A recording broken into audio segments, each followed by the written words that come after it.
having a chat with my grandma about the availability of this kind of food when they were younger. And, you know, things that are so available now, the farming and the technology has improved so much in Africa. All these kind of carb heavy foods are just so available now, and especially more available in this country. So we tend to eat the things that were like kind of special. You know, rice wasn't an everyday dish 60 years ago in Africa. It was something you'd eat every now and then, but now you eat every day. So, you know, we've all got to put it into context. The fuel that we're putting into our body is, you know, as much as we enjoy and love how it tastes, it is fuel for our body. And if we put too much fuel in, that's going to have an effect on the machine. And so that's why having a balanced diet is so important. We need to be mixing and matching what we're eating and trying our best not to overeat, especially if we're sat down all day, not doing anything. Yeah. Affinity Xtra. Be extra.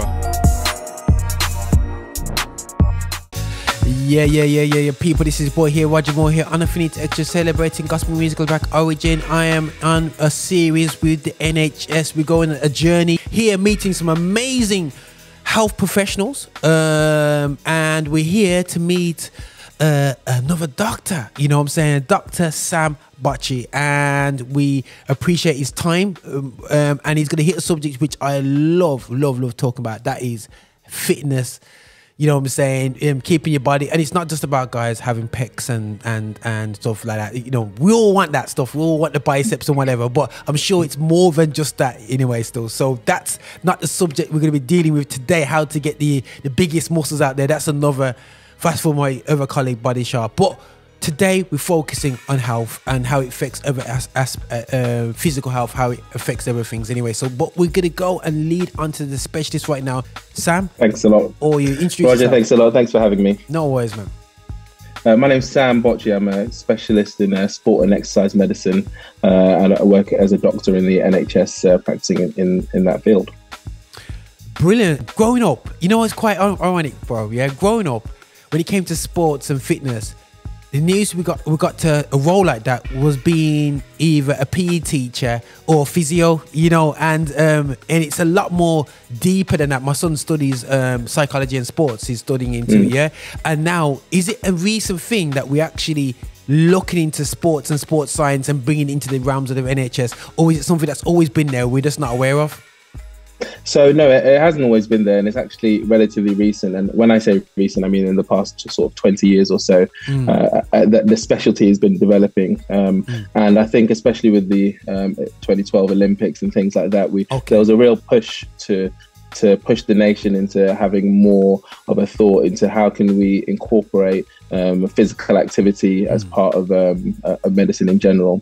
And more research from America, from Australia, and from in the UK as well was showing how effective and important physical activity was as a method of both treating illness and preventing illness. So that's really what really developed the specialty and moved it on.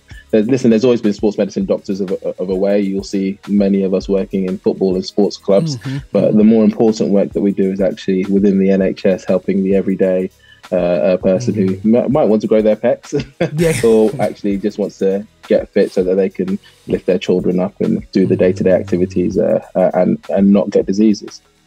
There's always a traditional in a sporting, you know, a lot of us, we always look to nations like Sweden and Norway as a very health, and even Australia, very outdoor, going out there, keeping exercise and fit. Is that something that you learn? You study nations like that?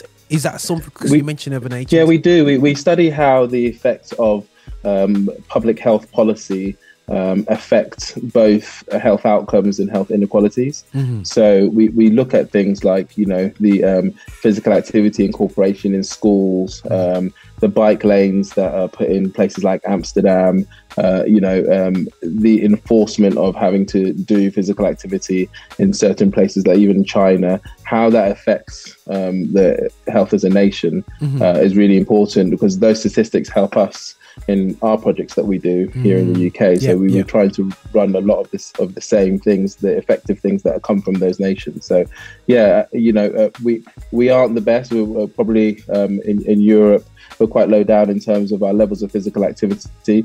but we're steadily improving, and doing shows like this and talking to people in general, and more public health policies are the way we're going to get physical activity really high up on the spectrum of people's thought processes. Because we're an amazing country when it comes to watching sport, we know that, and you would think that physical sports shouldn't be a problem, but did it flag up to you? And I'm going to use the dirt word here, COVID. In COVID period, I actually, it's kind of weird, not only mentally, but also physically, coming out of the lockdown. I kept on walking. I did a lot of body weight exercises and so on. But what I realized is still you cannot beat activity, daily general activity. Is sport and fitness a way of, how can I say, helping us combat against flus and colds, and dare I say COVID? Do you see that as a viable way? Yeah, I mean, you really hit the nail on the head. I'll first talk about the COVID aspect. I think it's really interesting you say what you say, because I think in the media and in general, it was portrayed that people were actually being more physically active during COVID. But I think what the evidence actually shows that there's indication that the lifestyle changes, which is being at home more, reduced general exercise, changing in your diet, increased alcohol consumption, they actually increase people's risk of diseases like cardiovascular disease. And this was because it was harder to become active. When you're trapped inside your home, it's harder to do the things that are good for us. And people weren't in their normal routines of maybe walking to the train station, walking to work.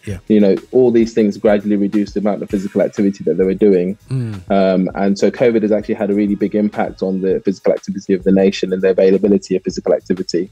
And especially when people had COVID-19 and we're getting problems like long COVID, which comes with significant issues like fatigue, breathlessness. Those people were struggling even more to get back to physical activity. And you mentioned whether physical activity can be preventative for things like flus, colds, illnesses. And if I was to show you these studies, you'd be amazed that if we could bottle physical activity up and give it to everyone in a pill, it would be the miracle cure. And that's often what we call it, the miracle cure. Wow. There's a 50% reduction in cardiovascular diseases, a 50% reduction in some cancers, a 40% reduction in type 2 diabetes. The risk of getting all the diseases are much, much less when you're physically active. And I think it's really important that people know this, because most people don't know. 50% reduction in high blood pressure, 25% reduction in breast cancer, 30% reduction in stroke. If people knew how important physical activity was, you'd place it as one of the most important things to do in your daily life. And I think that's what we want to try and incorporate people to do. The more we can get people to realize how important physical activity is, the more likely they are to incorporate it into their day-to-day activities. But now, when you say active life, being physically active, kind of define that, because some people may think, okay, I go play goals twice a week, and the rest of the week I sit down and chill and watch football games. And I do a lot of video editing. So as much as I'm active, I'm sitting. I can easily sit down and sit down all day long. Then go and be active. I got a football game in the morning. I go and play my football game. Thinking, yes, I'm active, but I'm sitting down all week long. Apart from the 2 days ago football, is that seen as being active, or do you see that that's okay, but you need to do more in the week? So we can talk about the general guidance. The guidance we have from the we call it the Chief Medical Officer guidance of physical activity, is to try and get 30 minutes of moderate activity in five times during the week. So that's 30 minutes of increasing your heart rate, being a bit out of breath continuously for that time period. Okay. So you probably are being physically active, but the rates of improvement in your general health are almost exponential the more that you do. Okay. So meeting the guidance is really important, but if you can do more than that, you're just going to get added benefits, Brilliant. Increased muscle strength, increased bone density, which is going to stop you from getting breaks, and as you grow older as well, keep you fitter and keep you feeling better. The increased cardiovascular ability is going to give you less chance of having strokes and cardiovascular disease. So the more you do, the better off you are. That's one thing we always say. So even a little is beneficial, but the more you do, the better off you are. So you asked about sitting down all day. It's impossible for someone who's a radio host or someone who's doing a business job, sat down, to not be sat down for most of the day. But small changes can make a big difference. How do you get to work? How often are you standing up, interrupting your sitting? We call that interrupted sitting, which is a really important study that shows just standing up very often and having a walk around every hour can make a difference. You know, are you taking the stairs? Are you taking a lift? You know, can you stop a couple of bus stops before and walk the rest of the way home? Come on, yeah. All these small things can make a huge difference in your weekly goal of increasing your physical activity. So, you know, a lot of people worry that exercising means weightlifting and going to the gym. Cool. And I love going to the gym. I love lifting weights. I do a lot of that stuff. You know, I just like most people. You want to look good in the mirror. You want to be able to lift as much weight as possible. You know, a lot of people have that psychology, but you don't have to have any of that to be physically active. You know, it can be done in the park. It can be done at home. It can be done outdoors with friends. It's just important that we do it regularly, and the activity lifts our heart rate. That's the only important measure that you have. It could actually be carrying your shopping home, and sometimes I know people try and carry a bit too much, but carrying your shopping home, that could be a physical activity. You know, making those small changes are going to make a massive difference to your general health. Now, like you hit the nail on the head for me, and it's glad because it confirms some of the things I do. Because when I'm having a day where I'm not training, I walk to shops. It's about just over 1k away and 1k way back. So on the way back, I'm saying I actually get the bags, purposely put them on two hands, and just do a little bit lifts on the way. Do a bit of a farmer's carry home. It's straight home, man.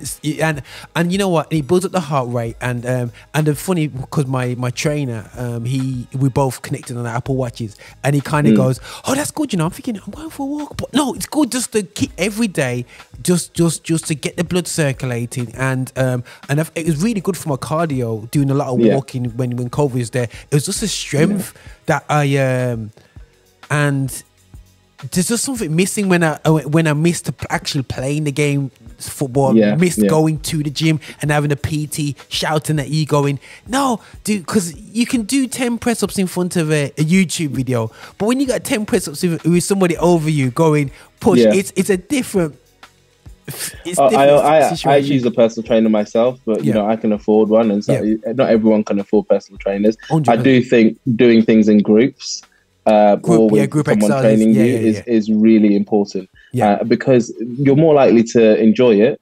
Firstly, 100%. And you're also more likely to go. You know, accountability is huge for doing physical activity. And if you think about it, if you've got a group of 10 people and you're not showing up, you know, you're going to jump out of the house and you know, grab your trainers on when someone texts you saying, "Oh, where are you?" You know, and that's the thing with regular things in the community. So I really recommend people going to looking, especially with the councils as well. They've got a long list of projects that people are doing. And you know, you can join a walking club. I don't. Daunting at first when you go, you might not know people. You know, local football groups, there's apps even these days that you can sign up to a football session if you want to go and play. You know, and you know, the standard is terrible enough for someone like me to play. It should be it should be okay for most people. You know, it's really important that people find something that they enjoy doing, because if you find something you enjoy doing, you're more likely to continue that onwards, and that's what's important. It's all about the long-term health benefits and how we can keep the nation physically active for longer periods, because you know that's when we get those individual health benefits. No, definitely, and you know, I'm just okay. Well, I'm gonna switch it now. Big focus on our community from a black community perspective. Yeah.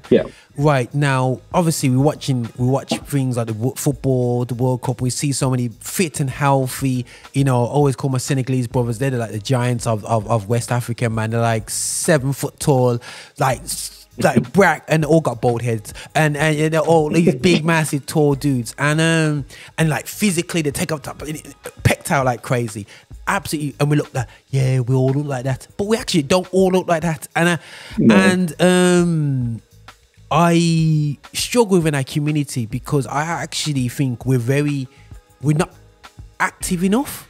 I see a lot of young men who are talented footballers when they were teenagers, And when I look at them when they're 25, they can't even run for the ball once.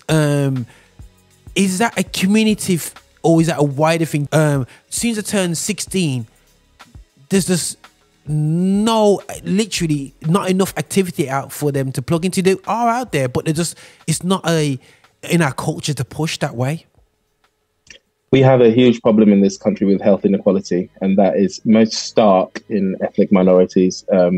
So, it's not just physical activity, actually, it's nearly all health outcomes are poorer in our community specifically. So it's something that we really need to be aware of, because, we need to find ways to stop ourselves from getting diseases that affect us as a community in a worse fashion. So, we know that type 2 diabetes is more prevalent in our community, but we also know that we get type 2 diabetes at lower BMIs than other ethnic minorities or other ethnicities. So that means that it's more important for us to stay active, fit, healthy, and try and stay away from being obese. So, but that's not the ethos we get from our community. And actually, there's a big, I know most African communities value the thought process of being a big person, because that has some element of wealth attached to it, and that's still within our community. Crazy serious. I gained a bit of weight myself not that long ago, and I remember an auntie telling me, "Oh, you must be earning a lot of money at the moment." So I think that is within our community where there's that feeling. Yeah. And I think we really need to move away from that. And it's not specifically to say that being bigger is always unhealthy, but obesity is a big problem. And the health implications of obesity in our community are stark, and we really need to be aware of that. So health inequalities in general is a huge problem, and access to physical activity, because of the cost of it a lot of the time, is a huge problem as well. This is why I say it's really important to do some good research in your community. There's I'll give a really good example. In North London, in Harrow, a Ghanaian community was set up, and they were doing free health walk for anyone in their community. Small things like that can make a huge difference. That they also did a series of health engagement talks where they got people in to talk about health inequalities and to talk about how to become more physically active. When people who don't normally have access to the information that we're giving now can get direct access to that can have an exponential gain. And that's why it's really important to try and tap into these local communities to and find out what's going on, because actually you might get something that changes your life. And we always say every interaction counts. So I'm hoping people will be listening to this radio program and thinking, I need to be more physically active, let me go and find some research. And things like the Harrow Ghanaian community are leading the pathway and things like that. No, superb. And again, I would encourage even successful professionals in sport as well to really see it as a priority to sow back into the communities, because they've had the investment to stay healthy. The rest of us didn't. So invest it. Hopefully, if you are listening and you're a professional who's earning a bit of money, I'm not saying you're not investing back into the community, but there's ways that we can invest into it. And sometimes we do overlook, because we think of playing at school and everybody was fit and healthy. When you go back to the same community and stand next to the same guys that you were next to, you go, hold on a second, you was a brilliant baller when I was a kid. How come you're just looking like that, looking like this? And we go to the old barber shop and we see all our mates there. And I was encouraging, I'm in my 40s, and I was encouraging another guy same age as me to come back to our training with us, because I said to him, I'm not looking for you to play on Saturday. But the thing is, I'm looking to you just to keep your body going, keep your body moving, keep your body active. You may look okay, but keep that body. And then that's another thing. You talk about size. Some people are my size and are not okay. And it could be big and it could be fine, and that's something that we take for granted as well. Now, do you guys, yourself in your team deal with diets and stuff and talk about diets? Yeah, I mean, diet does matter, of course. Eating a balanced and healthy diet, plenty of veg, fruit, whole grains. I think that one of the most important things is processed foods, trying to have as few processed food in your diet as possible. Really important. We do talk about diet, but actually NHS has a great resource on its website about eating a healthy and balanced diet.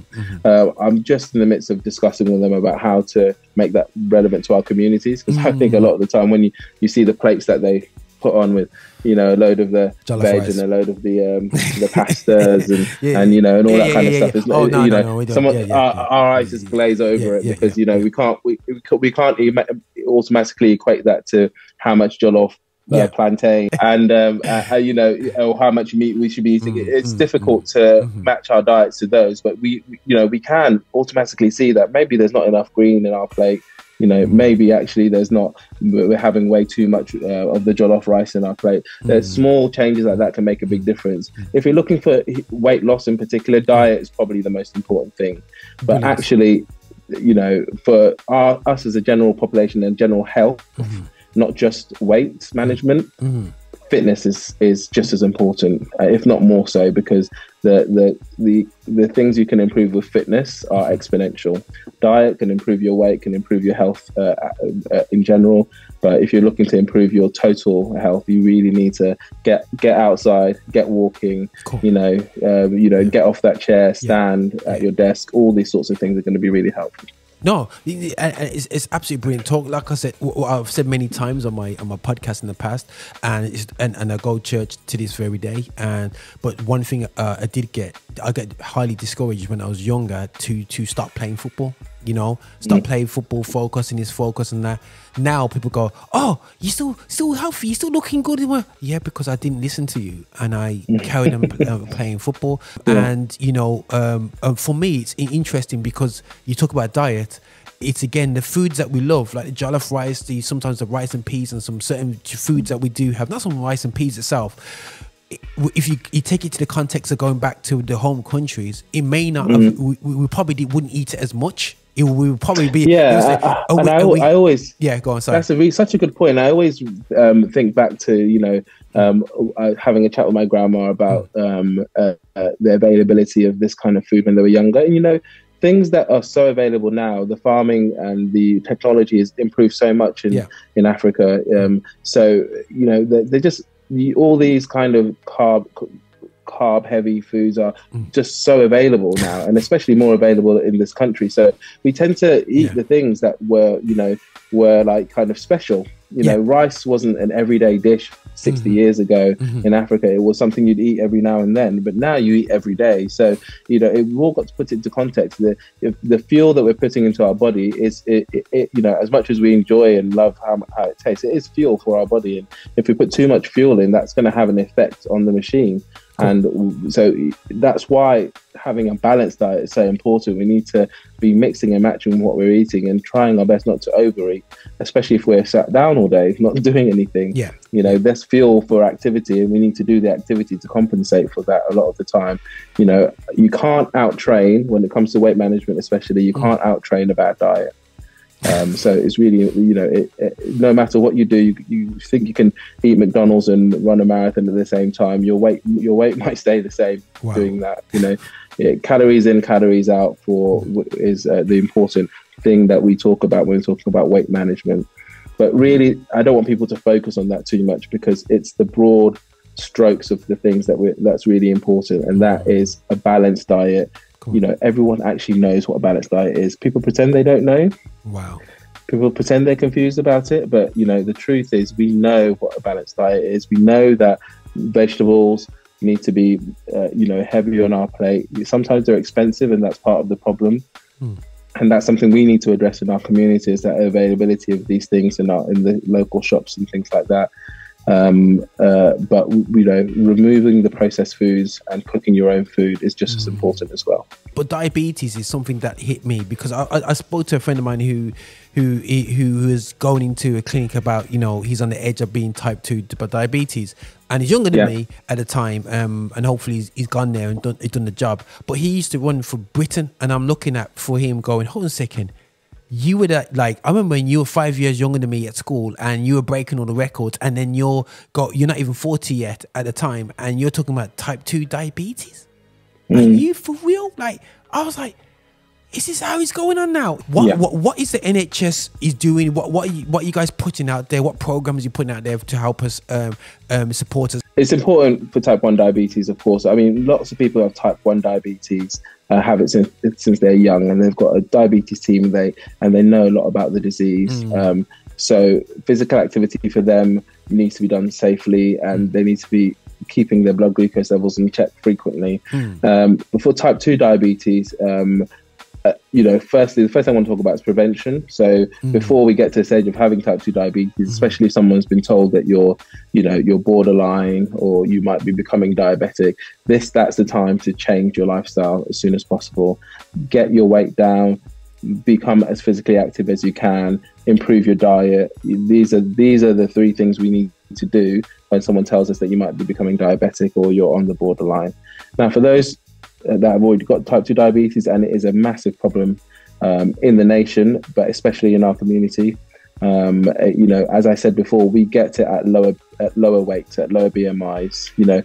Obesity is a factor in diabetes, so people that have a lot of fatty tissue, that less likely to be able to basically break down the glucose because of that. They get something called insulin resistance, which then becomes type 2 diabetes. And we really need to have an important view on our weight in that category. And actually, it's been shown that reducing your weight can actually put your type 2 diabetes in remission, we call it, or the effects of the type 2 diabetes aren't as bad. So what's the NHS doing about this? There's a lot of information on nhs.uk, a lot. And we really need to try and expand on people doing some of their own information. I know people love to talk about conspiracy theories and all sorts of stuff, which I'll get into a bit later. But it's really important, where to get good quality information from, and nhs.uk is one of those places that we can get good quality information. There's actually a special online program designed to help people lose weight if they're diabetic or if they have high blood pressure. And it's a digital weight management program. It's free online access to weight management plans. It's got recipes, nutrition advice, maybe not all the best recipes, but it gives you an idea anyway. But it includes recipes and nutrition advice. It's also got well-being support and tips to boost their activity levels as well. So you can try one of their 12-week online plans, and it can be completed in your own time. And this is accessible to anyone who's got internet, but you need to be the one to initiate that. So anyone listening who's concerned about this is something to discuss with your GP. Mention the online program, have a discussion about if you've got any pains or issues that you worried about starting physical activity. Now is the time to start. Take the initiative. Brilliant. No, that's fine. And it's great. Sometimes we think that, NHS only just we just go to them when we're sick. There's a lot of preventative information out there, and I think guys, please have a look into this. And the joke is, when it comes to NHS, you Google search it, you guarantee, man, get I don't know what they do with the Google ads, but guarantee, man, it's always on the top of the list. Whatever. It's excellent. I've done these podcasts, and everyone's saying to me, "Well, this is on our website," and I type it in, at the top, I'm like, "Oh, there's no excuse." Yeah, absolutely no excuse. Amazing. There's another brilliant website actually that's been really pushing on recently, called Moving Medicine. Now, I don't always mention this because it's actually designed for healthcare professionals, and it's about how healthcare professionals can talk to people about physical activity. So there's guides on there about what to say and what information is available. But the patient information leaflets on that website are amazing. They've got great diagrams. They've got great bar charts to show the reduction of risk in different diseases. And I really recommend going on to Moving Medicine, the UK website, and having a look at the patient side of it, because they've got some great stories, some great diagrams, some great information about why it's so important to be physically active. And also, I think a lot of people in our community, they've already got long-term health problems, got type 2 diabetes, got kidney disease. They're worried about becoming physically active. If you've had a heart attack, you might think, I shouldn't be physically active. The truth is, the research shows that people with long-term health conditions benefit the most, and the risks are much, much lower than the benefits. The benefits far outweigh the risks with people with long-term health conditions. from doing physical activity. And that's really something I wanted to stress today, because you know, it's a bit of new research and a new consensus statement that's out, but it's really important that people know this and know where to access the information. So head to nhs.uk, head to Moving Medicine, head to Diabetes UK if you've got issue with type 2 diabetes.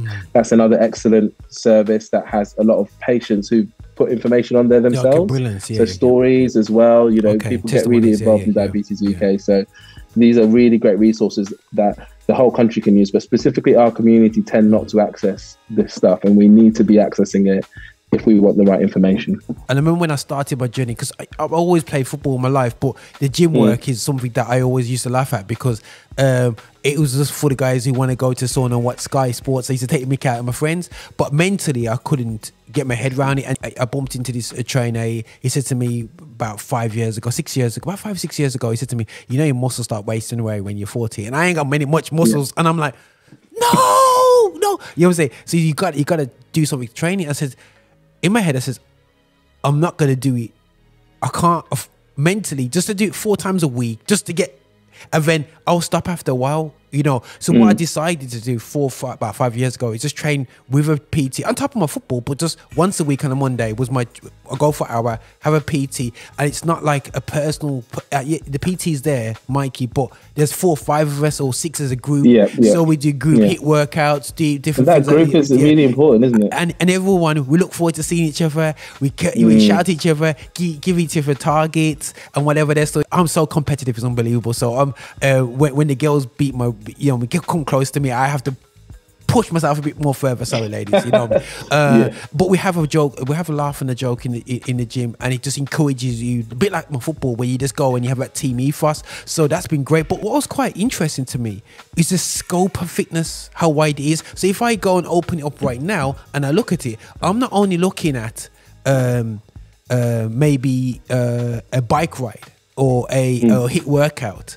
I'm looking at yoga. I'm looking at different types of workouts, from even dancing. I ain't tried one because I don't really dance, but you know what I'm saying. But even dancing is seen as an exercise, you know. And and I think that, you know, what's really encouraging nowadays, but we can set up these exercises and do a dance at home for 10-15 minutes to your favorite track and go backward, you know, and just enjoy, and just being active like that is so easy.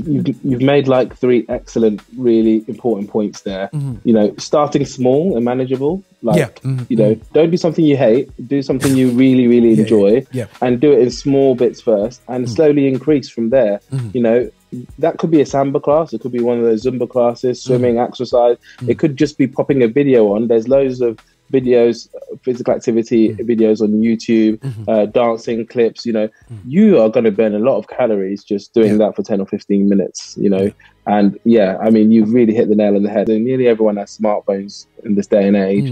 And if you go onto the health aspect of your smartphone, it'll tell you how many steps you've done in the day. Correct. You know, you know, those small type of things like that can make a big difference to you monitoring. You know, having a look at that every day could, you know, I only walked 6,000 steps today. Maybe let me try and get to 10 tomorrow. 10 you know, that sort of thing can really make a really big difference. But I think you also mentioned about, as we get older, it's more important for us to do strengthening activities as well, because you know, we do lose muscle mass, we do also lose bone density, and they come in tandem, because the stronger our muscles are, you know, the stronger our bones are as well. So it's really important to do loaded exercises as we get older, and I think actually what tends to happen is people do less as they get older. And actually it's more important for them to do those exercises, because that's when we're starting to lose the ability to retain our muscle mass. You know, none of us are going to be 20-year-olds again, but you know, we can outtrain that loss. We can't outtrain the bad diet, but we can outtrain that muscle and bone loss. And you know, by doing regular fitness exercises, we can eventually feel as young as you want, you know. And that's why I always say to people, you know, people can sometimes come to our clinics and they're really worried that they'll never get back to any form of physical activity. And it's all about managing expectations and starting off small and seeing where we can get to.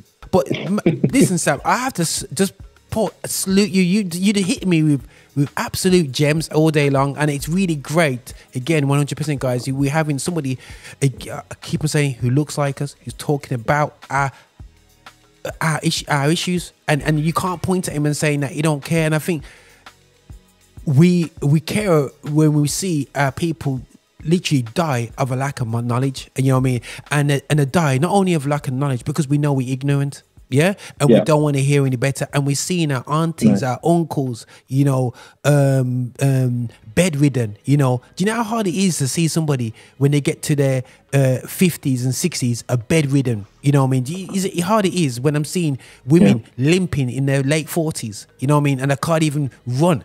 You know what I mean? It's like, hold on a second, how did you get here?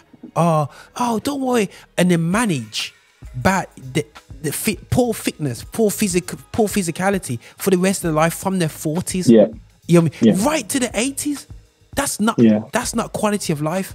That's a struggle. But I want to kind of come down a bit, and I want to go kind of back to some of the elements of COVID. And you mentioned something about budgets as well, because it's if you look, there's so many cheap ways to exercise. There is, if you look, and the council, listen, back in the day, guys, I'm 46. I'll say it straight. Going to city council gyms was like going to a army. Now, what's the difference now? The options are ridiculous, from apps to council gyms are amazing. I don't know in your area there, but like Sam, you know, if you can give us some pointers. After COVID, we unfortunately, for several reasons, got this cost of living crisis as well. People lost work, and now on top of that, everything's become super expensive. Trust me, super unaffordable. You know, people are struggling to pay their heating bills. People are struggling to get enough food into their families. So it's hard for me to just come out here and say, go join the gym for £25 a month. You know, I know that is just not possible for everyone. But we don't have to be spending money to make the most of our environment. You know, local parks, when it's not as cold as it is today, you know, canals, countryside, brisk walk, jog, sprinting, even carrying small weights around your house, filling a water bottle, you know, if you've got a hill, walking up a hill, that's an excellent exercise, both for leg strength and aerobic fitness. You know, local authorities are offering reduced price leisure activities. Just go and check it out. I know it seems ridiculous, but they've got some fantastic facilities in your local council, your local leisure centres. Check out the websites. You know, they've got some, sometimes they've got free gym sessions throughout the week. Sometimes they've got free personal training sessions that you can afford to. Some of your GPs have the ability to prescribe exercise.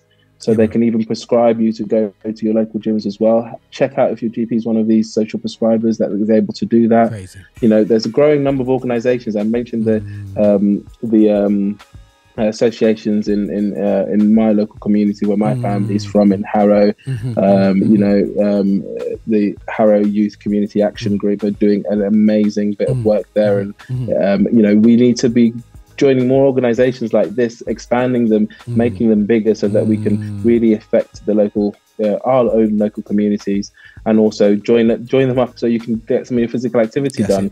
Have a look around. There's church groups that are doing walks. There's church groups that are doing physical activity. You know, we don't have to spend money to be physically active. You know, not at all. You're talking about churches. You're talking about groups of people being peer like you use your peers, your group, and you, like you said, you push yourself, you drive yourself. That competitiveness in people, and I think that we care about people. We care. You touched about conspiracies. Okay, saying in one sense through WhatsApp. And I say WhatsApp because that's the conspiracy app for me. Everybody hits me on WhatsApp about conspiracies. But it's okay to say NHS just wants to kill us with the drugs. Yeah? And I'll be honest with you, people say not only NHS, but doctors, and they have a negative press out there. But at the same time, my question is to everybody, there's been a lot of conversations that I've heard through my conversations with NHS, which is about prevention. They don't want to be curing everybody. You know what I'm saying? They don't want to have a massive long queue of people on dialysis, on different things. They're actively having conversations. They're actually wanting people to be preventative. You know what I'm saying? And this is about prevention. Is better than cure in this area. 100%. Exactly. I mean, I'm fortunate that promoting better health is an important part of my work. Advising people on activity is important, but also I've been advising people on the reduction of these communicable diseases. That's diseases that are spread from one person to another. So measles, mumps, rubella, chicken pox, whooping cough, flu, common cold, all of these are, and obviously COVID are things that we have access to, things that can prevent them. And these things are vaccines. And I've given a couple of talks on vaccines. We've got a great free vaccination program in the UK. And it's been incredibly important in preventing the spread of potentially serious illnesses that could have life-changing consequences. I know this because I also have been working in a long COVID clinic. And I can tell you now, if it comes to the minute risk of a vaccine versus having long COVID, I'd pick a vaccine any day. And we really need to be careful in how we promote this information to people, because I tell you, some of the conspiracy theories I've seen on my WhatsApp are absolutely mind-boggling. We're not looking to get more people sick so we can treat them. That just doesn't make any sense. That's against everything it is to be a medical specialist in any field. It's against anything it is to be a healthcare professional at all. We want people to be as healthy as possible, and that's what the NHS is for, to keep people as healthy as possible. Brilliant. So I know there's a big mistrust with anything to do with powers that may be in our community, but this is why people like ourselves need to be within those communities, getting the right information out there, so that what's important. And what is important is that people stay physically active, and please take your vaccines. If you've got children and you've got a red book, get your red book checked, make sure they're up to date with the vaccine. If you haven't had your COVID vaccine, please go and get it. I've had 4 of them so far. I'm standing here talking to you, having given many COVID vaccines myself, but I've also treated many people with COVID. I've treated people that have died with COVID. I've treated people that have long COVID till this day and are struggling to get out of bed because of breathlessness and physical activity issues. The risks are very high, and especially for our community.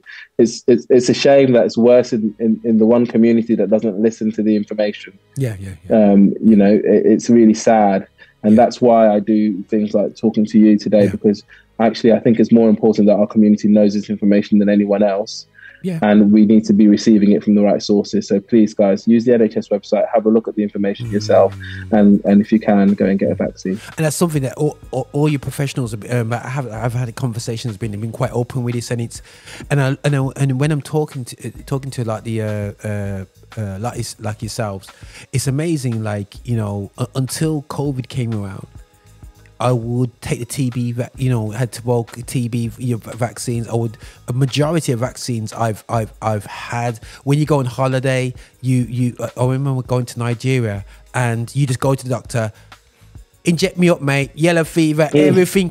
Just jab me up. Get it out there. What you need 2 weeks before you have malaria. Yep, cool. I'll do this. I'll do it, and we're so happy. But this vaccine right here. It's absolutely, when you really think about it, this particular vaccine mixed with technology of WhatsApp and mixed in with so many things, fear, injustices, everything it was almost a perfect storm. And it's a struggle even for myself to actually not so much take yourself personally on the NHS seriously, but the fear of the damage, because I've seen information before WhatsApp, about vaccines from MMR, whooping cough injections issues from the 70s and where it's gone wrong. But I always say, where there's 20 great news and there's 1 out of 1,000 that's bad news, and everybody focuses on the 1 out of 1,000. And we just here to encourage people to make educated decisions. And the problem is, for me, is that whichever side you're on, it's like, do you really? And it's why the source of your information is so important. And one of the things that we did in our local community, we set up a health health WhatsApp group, and I think the reason for this was so that people could put information on there and it could be verified by the medical sources that were on that group. I think there's been one piece of information that's on there that has been true. That's how crazy it is in terms of the information that's being spread around. And, you know, people thought, you see, it said forwarded many times. Now they put that thing on WhatsApp. It's really important. If you've seen something that's forwarded many times, just delete it, because the problem you're having is you haven't been taking wherever that information is from source, and you can't verify the source. So, you know, we need to be able to look at the source and verify their claims. Why are they saying what they're saying? Brilliant. Is it, you know, is there a reason behind what they're saying? Brilliant. For me, for instance, I do this as a job. So, you know, if I take some of my personal time out to come and talk to people about it, you know, I'm just taking the information I've learned from my job, from years of study, to come and tell you to try and benefit my community. I don't get paid extra for any of that. I don't, you know, there's no reason for me to be doing that. I'm still going to have to take the bus, you know, at the end of the day. Nothing's going to change in my perspective, but what I do want to change is that people have the right information. And those forwarded many times texts, if I could get rid of them, I would in a heartbeat, because all they're doing is fueling this idea that there's some extra information out there that people don't have access to. People have access to all the information. You just need to get it from the right sources. NHS website, your local medical professionals. These are the people you should be talking to. On that note, no, Sam, thank you for your time. And I know I'm like, we're getting too comfortable in this conversation now. And I think it's an excellent point to end off with, because I feel that, you know, it's great having the fitness and everything, but we need to be wise, and it's good hearing that viewpoint. But is there any last pointers, just on the last point, any encouragements, any mindsets you want us to get in, any support the NHS gives outside that website, but any pointers you want to give? I think the main thing is, whatever your current age or fitness level, you know, it's never too late to improve your fitness. And if you haven't exercised for a while, if you've got mobility concerns or long-term health conditions, sometimes it's helpful to get advice like what I'm giving now. But actually, just starting small is really important. Identify something you really enjoy, do it consistently, and remember the benefits of physical activity far outweigh any risks. Your benefits include reduction of long-term health conditions, massive improvement in mental health, and being able to be part of a community that's going to improve your health in the long term. So get out there and get active. Brilliant, man. You hear that, guys, man. Listen, Dr. Sam, thanks again for coming out and spending the time with us today. And thanks again for the NHS for even giving us this opportunity to have frank conversations with professionals out there from our community, and have a direct conversation about different areas of our health and well-being. And everyone, you know, any questions, any comments, I'm sure there's some controversial areas that you might want to catch up with Sam with. Feel no way, put in the comments, and I'm sure we can get some feedback of Sam if there's some areas where you go, sorry mate, you totally disagree with you. Yeah. They can also catch me on I'm on all social media platforms, so I'm on you can find me on Instagram or on LinkedIn or on Twitter. Just search my name, you should be able to find me. Brilliant. And the name's right there in the description in YouTube, mate. Indeed. Yeah, excellent, man. Listen, thanks again, Sam. Yeah, blessings, man. All right, no worries at all. Blessings. Thanks, Roger. Blessings.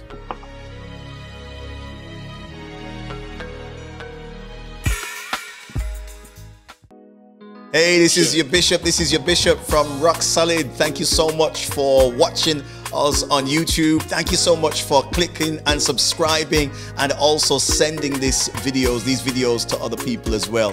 We are so hungry to get your support. So remember, check us out on our website, and also check us out on Insta, and wherever you want to find us on Spotify. You can play us all day as well. And just make sure that you are supporting this channel, that we are developing our agenda towards music of Black origin, and that is gospel music with a message. So please walk with us on this journey. Bye now.